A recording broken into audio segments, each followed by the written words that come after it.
Hello everyone, আশা করি সবাই খুবই ভালো আছেন। কাছে বা দূরে, দেশ বিদেশের বাইরে থেকে যারা আমার ভিডিওটা কন্টিনিউ দেখছেন, সবাইকে আমার নতুন ভিডিওতে আমন্ত্রণ জানাচ্ছি। আজকে আমার খুবই প্রিয় কয়েকটা রান্নার রেসিপি শেয়ার করবো আপনাদের সাথে। আশা করি আজকে ব্লগ ভিডিওটা আপনাদের খুবই ভালো লাগবে। তো আমি সাধারণত রান্নার ব্লগ ভিডিও আপনাদের সাথে শেয়ার করি না, কারণ এত রান্না প্রতিদিন করতে হয় বাসায়। যে রান্নার ব্লগ যদি আমি শেয়ার করি তাহলে দেখা যাবে যে ক্যামেরা নিয়ে আমাকে সারাদিন বসে থাকতে হবে। তার জন্য রান্নার ভিডিও আরকি খুব একটা শেয়ার করা হয় না। তো এখানে আমি ১ লিটার পরিমাণ দুধ নিয়ে দিয়েছি। দুধের জাল দিয়ে আমি ১/২ লিটার করে নিয়েছি। আর এখানে দিয়ে দিলাম গোটা মসলা ফ্লেভারের জন্য।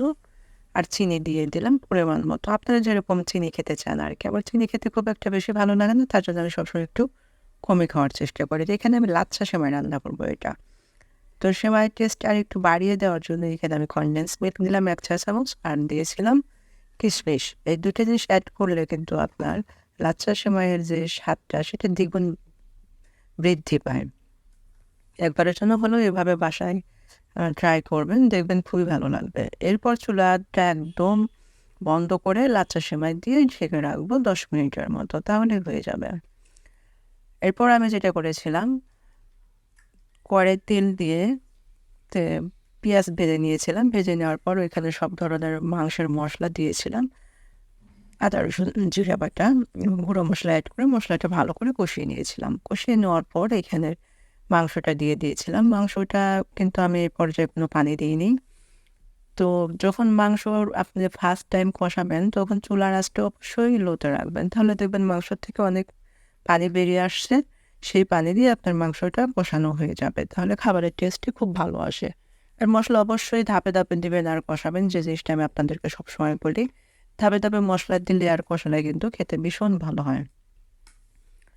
তো মাংসটা কষানোর পর আমি সামান্য পানি দিয়েছিলাম এবং নামানোর আগে দিয়েছিলাম জিরের গুঁড়ো এবং গরম মসলার গুঁড়ো। আমার মাংস রান্নাটা কমপ্লিট হয়ে গেছে। এরপর অনেক বড় একটা হাঁড়ি বসিয়ে দিয়েছি। হাঁড়ির ভিতরে গোটা মসলাগুলো দিয়েছিলাম। দেওয়ার পর গোটা মসলাটা একটু ফ্লেভার ছাড়া পর্যন্ত ভেজে নিয়েছিলাম। এরপর দিয়েছিলাম পেঁয়াজ কুচি। তো পেঁয়াজ কুচিটা যখন গোল্ডেন ব্রাউন হয়ে আসছিল তখন আরকি আমি পোলার চাউল এখানে এড করে দিয়েছিলাম। অবশ্যই পোলার চাউলটা ১০ মিনিট পর্যন্ত ভিজে রাখবেন এবং ছাঁকনিতে ছেঁকে নেবেন ভালো করে। তারপর চাউলটা দিয়ে অনেকক্ষণ পর্যন্ত ভেজে নিতে হবে। আমরা কিন্তু সবাই জানি যে পোলার রান্নার সময় চাউলটা অনেকটা সময় ভেজে নিতে হবে। কাজটা কিন্তু সময় নিয়ে করতে হয়। কারণ পোলার চাউলটা যদি আপনার ব্রাউন কালার হয়ে না আসে, ভাজাটা সুন্দরভাবে না হয়, তাহলে কিন্তু পোলাওয়ের যে কালার এবং ঝরঝরে ভাবটা কিন্তু আসে না। তো এরপর কিন্তু আমি পানি দিয়েছিলাম। এখানে আমি ১ কেজি চাউল নিয়েছিলাম। ১ কেজি চাউলের জন্য ২ কেজি পানি দিতে হয়। অবশ্যই আপনারা সবাই জানেন। তো এখানে কিন্তু আমি ঠান্ডা পানি দিয়েছি। আপনারা পাকামো করে ঠান্ডা পানি দিতে যাবেন না। আমি কিন্তু ঠান্ডা পানি দিয়েছি। তারপর দিয়েছিলাম স্বাদ মতো লবণ আর কয়েকটা কাঁচামরিচ ফ্লেভারের জন্য দিয়েছিলাম। ঢাকনা দিয়ে ঢেকে আমি চুলার রেখেছিলাম। তো চুলার চালটা যখন এরকমভাবে ফুটে আসছে আরকি, তখন এরপরও আমি আরও ঢাকনা দিয়ে ১০ মিনিটের মতো রেখেছিলাম চাপ দিয়ে, যেন বাকি চালগুলো অনেক ভালোভাবে ফুটে আসতে পারে তার জন্য। তো মার্শাল্লাহ আমার পোলাওটা কিন্তু একদম ঝরঝরা হয়ে গেছে। দেখলেই কিন্তু বুঝতে পারছেন। তো পোলাওয়ের স্বাদটা আরও বাড়িয়ে দেওয়ার জন্য এখানে আমি পেঁয়াজ বেরেস্তা এড করে দিয়েছিলাম। তো যারা পোলাও রান্না করতে ভয় পান তারা অবশ্যই এরকমভাবে একবার হলে ট্রাই করবেন। তবে অবশ্যই গরম পানি দিবেন। তাহলে আপনাদের জন্য খুব সুবিধা হবে, কোনো রিস্ক থাকবে না। তো এরপর অন্য একটা পাতিলে আমি এখানে ২ কেজি পরিমাণ গরুর দুধ নিয়েছিলাম। তো ২ কেজি পরিমাণ গরুর দুধ নেওয়ার পর এটাকে জাল দিয়ে আমি ১ কেজি বানিয়ে নিয়েছিলাম। তারপর যে গোটা মসলা এড করে দিয়েছিলাম, গোটা মসলায় ছিল দারচিনি, এলাচ, তেজপাতা, কালো এলাচ। তো ভালো করে দুধটা জাল হয়ে আসার পর এইখানে আমি ১ মুঠ পরিমাণ চিনি গুঁড়ি পোলার চাউল নিয়েছিলাম। আর সাথে দিয়েছিলাম কিশমিশ। তো পোলার চাউল, কিশমিশ আর এড করে দিয়েছিলাম কনডেন্স মিল্ক। তো সবকিছু কিন্তু ভালো করে আমি এখানে জাল করে নিয়েছিলাম এবং মসলাগুলো আমি ধাপে দিয়েছিলাম, যে মানে উপকরণগুলো। ভিডিওটা অনেক বেশি বড় হয়ে যাবে, তার জন্য আমি আরেকটু ফাস্ট দেখানোর চেষ্টা করেছি। তো চাউলটা কিন্তু আমার সিদ্ধ হয়ে এসেছে। তো এ পর্যায়ে আমি চিনি দিয়ে দিব পরিমাণ মতো। আমি খুব একটা বেশি চিনি দেবো না। এখানে আমি 1/2 কাপের মতো চিনি দিয়েছিলাম। আপনারা আপনাদের স্বাদ মতো চিনি দিবেন।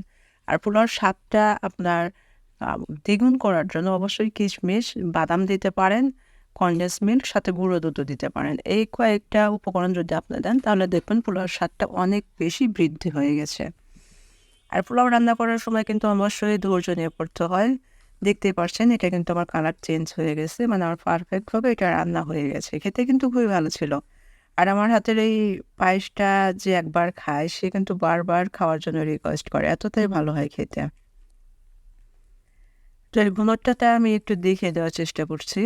এর থেকে বেশি কিন্তু আপনার জাল করা যাবে না। এর থেকে বেশি জাল করলে একদম আঠালো হয়ে যাবে আর কি। তার জন্য এরকম একটু রাখতে হবে। এরপর আমি আর কি গোটা মশলাগুলো উঠিয়ে নিচ্ছিলাম। গোটা মশলাগুলো থাকলে কিন্তু খাওয়ার সময় খুবই বাজে লাগে, খেতে একদম ভালো লাগে না, মানে অসহ্য লাগে। তার জন্য রান্নার শেষে গোটা মশলাটা উঠিয়ে নেবেন। তোমার পায়েস রান্নাটাও কিন্তু কমপ্লিট হয়ে গেছে। আমি ঢেলে নিলাম একটা বোলের ভিতরে। তো দেখে কিন্তু বোঝা যাচ্ছে কতটা ভালো হয়েছে, তাই না? তো আশা করি আমার ভিডিওটা অনেক ভালো লেগেছে। যদি ভালো লাগে লাইক, কমেন্ট, শেয়ার দিয়ে পাশে থাকবেন। আপনাদের সাপোর্ট আমার খুবই প্রয়োজন। আর এরকমভাবে সহজ রেসিপি পেতে আমার পেজটাকে অবশ্যই ফলো দিয়ে রাখবেন। আবার দেখা হবে নতুন কোনো ভিডিওতে। ততক্ষণ পর্যন্ত সবাই ভালো থাকবেন, সুস্থ থাকবেন এই কামনা করছি। আমার জন্যও আপনারা দোয়া করবেন। ভালো থাকবেন সবাই। আল্লাহ হাফেজ।